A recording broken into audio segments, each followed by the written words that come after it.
আল্লাহ রাব্বুল আলামিন বলেন, কুল ইয়া ইবাদিয়াল্লাযীনা আসরাফু আলা আনফুসিহিম লা তাকনাতু মির রাহমাতিল্লাহ।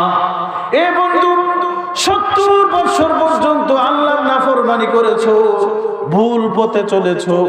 মুসলমান রে, 40 বছর পর্যন্ত তোমার ব্যবসার মধ্যে বিন্দু পরিমাণ হালাল ছিল না। 40 বছর পর্যন্ত দুনিয়ার সমস্ত বেজাল কাজের মধ্যে জড়িত ছিলা। রব্বুল আলামিন ডেকে বললেন, এ 40 বছরের গুনাহগার, এ 80 বছরের গুনাহগার, নৈরাশ হও না। আমি আল্লাহর রহমতের দরজা তোমার জন্য এখনো খোলা রেখেছি। বলি সুবহানাল্লাহ।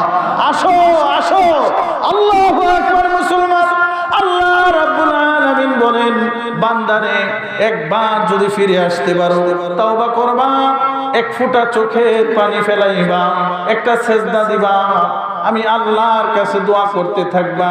আমি আল্লাহ ওয়াদা করলাম রে, ওয়াদা করলাম, তোর 70 বছরের গুনাহ, তোর 40 বছরের গুনাহ, তোর 30 বছরের গুনাহ রে আমি আল্লাহ মুহূর্তের মধ্যেই ক্ষমা করে দেব। বলি সুবহানাল্লাহ।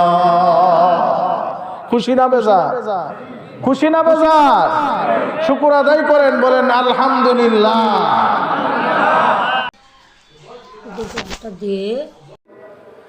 আল্লাহ রাব্বুল আলামিন বলেন, কুল ইয়া ইবাদিয়াল্লাযীনা আসরাফু আলা আনফুসিহিম লা তাকনাতু মির রাহমাতিল্লাহ।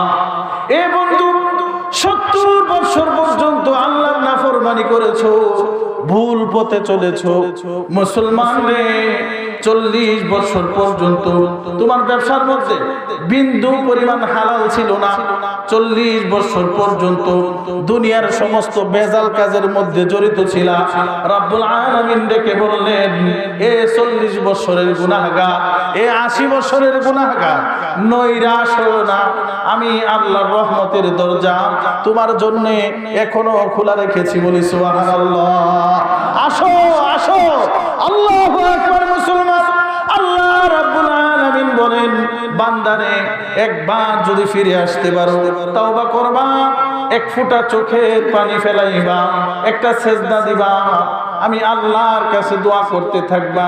আমি আল্লাহ ওয়াদা করলাম রে, ওয়াদা করলাম, তোর 70 বছরের গুনাহ, তোর 40 বছরের গুনাহ, তোর 30 বছরের গুনাহ রে আমি আল্লাহ মুহূর্তের মধ্যেই ক্ষমা করে দেব। বলি সুবহানাল্লাহ।